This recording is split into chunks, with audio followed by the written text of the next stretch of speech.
त्या टायमाला आमची लई परिस्थिती ही होती, सगळे आम्ही घाबरून गेलो होतो. हे आमची एवढी डट नव्हती, ह्यांना बीपी होती, शुगर होती. नेलं त्यांना. माझ्या नातवंड रडत होते, मोठ्या मोठ्याने आरडत होते, आमच्या नानाला नेऊ नका, नानाला नेऊ नका म्हणून नेलं त्याने. मला असं त्यांनी माग ढकलून दिलं. ढकलून दिल्यावर मी अशी माग पडले.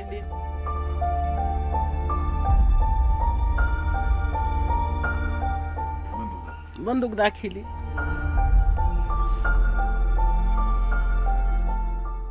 काकू, नेमकं तुमच्या मालकाला कधी उचलून नेलं होतं, कशा पद्धतीने त्यांना तिथं मारहाण केली आणि तुम्हाला काय नेमकं सांगत होते? किती वाजता ते सगळे आले होते? कोण कोण होतं? 2 वाजता आले असते ते. 2 वाजता आल्यावर दार वाजिलं त्यांनी. दार वाजिल्यावर मग पुन्हा तेच उठले गपकीने. तर मी म्हणलं कमून उठलात तुम्ही? तर म्हणले दार वाजले. तर म्हणलं गपकीनेच उठलात तुम्ही?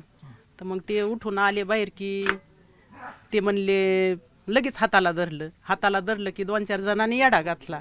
बाकीचे इथं बाहेर होते उभे. आत 4 जण आली होती.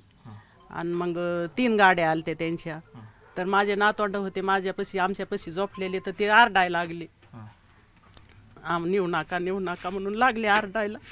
त्या टायमाला आमची लई परिस्थिती ही होती, सगळे आम्ही घाबरून गेलो होतो. हे आमची एवढी डट नव्हती, ह्यांना बीपी होती, शुगर होती.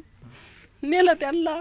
माझे नातवंड रडत होते, मोठ्या मोठ्याने आरडत होते, आमच्या नानाला नेऊ नका म्हणून नेलं त्यांनी. माझा मोठा मुलगा होता. मी म्हणलं माझ्या मुलाला तर येऊ द्या.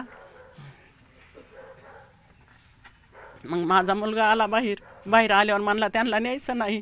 मग त्याला त्यांनी हे दाखिलं, काय मला त्याचं नाव बी नाही येत, बंदूक दाखिली. आणि मग आमची गावातली बी माणसं चांगली होते, माझे पुतणी ते बी चांगले होते, माझे दीर ते. मग सगळेच गाड्या घेऊन पळाले. त्यांना नेलं. मी त्यांच्या जाऊन असं हाताला वळलं, म्हणलं नेऊ नका म्हणलं, त्यांना शुगर आहे, बीपी आहे म्हणलं, नेऊ नका म्हणलं. मला असं त्यांनी माग ढकलून दिलं. ढकलून दिल्यावर मी अशी माग पडले. माग पडल्यावर नेलं त्यांनी तसंच. आणि मग नेल्यावर पाटोद्याला नेल्यावर मग सगळे हे लोक गेले. आमच्या इथली माणसं लई चांगली होतं. मग गेल्यावर तिथं गेल्यावर बी मग काय त्यांचं काय पुन्हा तिथं झालं काय की त्यांना 15 दिवस नेलं. आणि इथून पुन्हा रोज त्यांना म्हणायचे आता आज यायचेत, उद्या यायचेत, आज यायचेत, उद्या यायचेत म्हणून रोज इथून 2 गाड्या, 1 गाडी आमची माणसाची सगळ्या भरून जायची. मारहाण वगैरे केली? त्यांना मारहाण केली ना. त्यांच्या जवळचं सगळं हिसकावून घेतलं.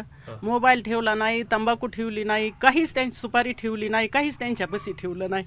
गोळ्या खाऊन देतात? गोळ्या बी नाही त्यांना खाऊन दिल्या तिथं गेल्यावर. आणि सारखं ते पैसे भरा. मग एकदमच पैसे तरी शिकते आमच्याजवळ कुठाले. तुम्हाला फोन करून सांगायचे ते? हा, सांगायचे ना. कशाच बोलून सुद्धा देत नव्हते त्यांना. उग कवा तरी एखादी वेळेस बोलून द्यायचे, बोलून सुद्धा देत नव्हते. त्यांच्या मोबाईलहून खायला वगैरे द्यायचे? खायला आता काय तिथं काय खायला, भाकरी ते बेसन. नेमकं कुणाचा कारखाना होता आणि हे नेमकी छळवणूक किती दिवस चालत होती सगळी? आणि आता काय परिस्थिती? तुमचा मुलगा सुद्धा आहे, तुमचे पती सुद्धा आहे. आता 15 दिवस त्यांना नेलं. त्याच्यावर बी पुन्हा आता मध्ये सारख्या गाड्या पळत होत्या, ह्याला धरून न्यायचंय म्हणत होते.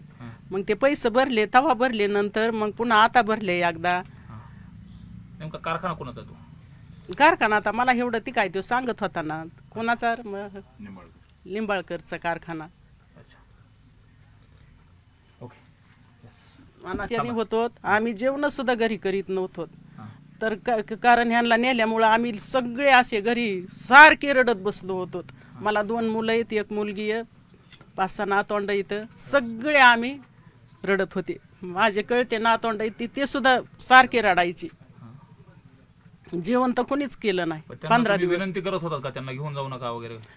मग तुम्ही मला माग ढकलून दिलं ना. मी असं त्यांच्या हाताला धरून ओढलं, म्हणलं त्यांना नेऊ नका, बीपी शुगर आहे म्हणलं, त्यांना न्यायचं नाही. माझा मोठा मुलाला पुन्हा बंदूक दाखिली आणि नेलं त्यांनी. मला ढकलून दिल्यावर मी पडले ना माग पडले, तर गाडी चालू करून ते गेले. किती वाजता घडलं? 2 वाजता.